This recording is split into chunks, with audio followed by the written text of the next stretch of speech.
ഞാനിപ്പോൾ നിൽക്കുന്നത് oyster mouth കാസ്റ്റലിന് മുമ്പിലാണ്. മംബിൾസ് എന്ന് പറയുന്ന സ്ഥലത്താണ് ഈ കാസ്റ്റലുള്ളത്. സോ ഇന്നത്തെ വ്ളോഗ് ഈ കാസ്റ്റലിനെ പറ്റിയിട്ടായിരിക്കും. നമുക്ക് വീഡിയോയിലേക്ക് പോകാം. മംബിൾസ് എന്ന സ്ഥലത്താണ് ഓയിസ്റ്റർ മൗത്ത് കാസ്റ്റൽ സ്ഥിതി ചെയ്യുന്നത്.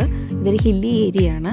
12th സെഞ്ച്വറിയിലാണ് ഈ കാസ്റ്റൽ ആദ്യമായിട്ട് ബിൽഡ് ചെയ്തത്. അതിനുശേഷം 2000-ൽ വീണ്ടും റീബിൽഡ് ചെയ്യുകയാണ് ചെയ്തത്. ഇതാണ് ഇപ്പോഴത്തെ കാസ്റ്റലിൻ്റെ രൂപം. ഇതിപ്പോൾ കംപ്ലീറ്റ്ലി ഒരു ടൂറിസ്റ്റ് പ്ലേസ് ആണ്. സ്വാൻസി കൗൺസിലിൻ്റെ അണ്ടറിലാണ് ഈ ഒരു പ്ലേസ് ഇപ്പോൾ വരുന്നത്. ഇപ്പോൾ ഇവിടെ നമുക്ക് റീഓപ്പൺ ചെയ്തിട്ടില്ല. കാസ്റ്റൽ ഇനി സ്പ്രിങ്ങിലേ ഓപ്പൺ ആവത്തുള്ളൂ. ആ സമയത്താണ് നമുക്ക് ടൂറിസ്റ്റുകൾക്ക് വന്ന് ഈ പ്ലേസ് എക്സ്പ്ലോർ ചെയ്യാൻ പറ്റുന്നത്.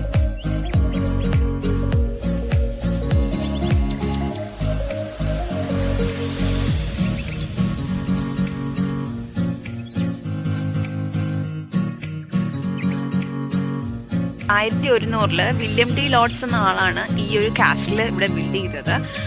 ഫസ്റ്റ് ബിൽഡ് ചെയ്ത സമയത്ത് ഇത് ടിമ്പറിലാണ് ബിൽഡ് ചെയ്തത്. അതിനുശേഷം പിന്നെ വെൽഷ് വാറിൻ്റെ സമയത്ത് അറ്റാക്സ് ഒക്കെ വന്ന സമയത്ത് ഇത് വീണ്ടും സ്റ്റോണിൽ റീബിൽഡ് ചെയ്യുകയാണ് ചെയ്തത്. കാസ്റ്റൽ ഇപ്പോൾ ഓപ്പൺ അല്ല, സ്പ്രിങ്ങിലേ ഓപ്പൺ ആകത്തുള്ളൂ. ഇപ്പോൾ ക്ലോസ്ഡ് ആണ്.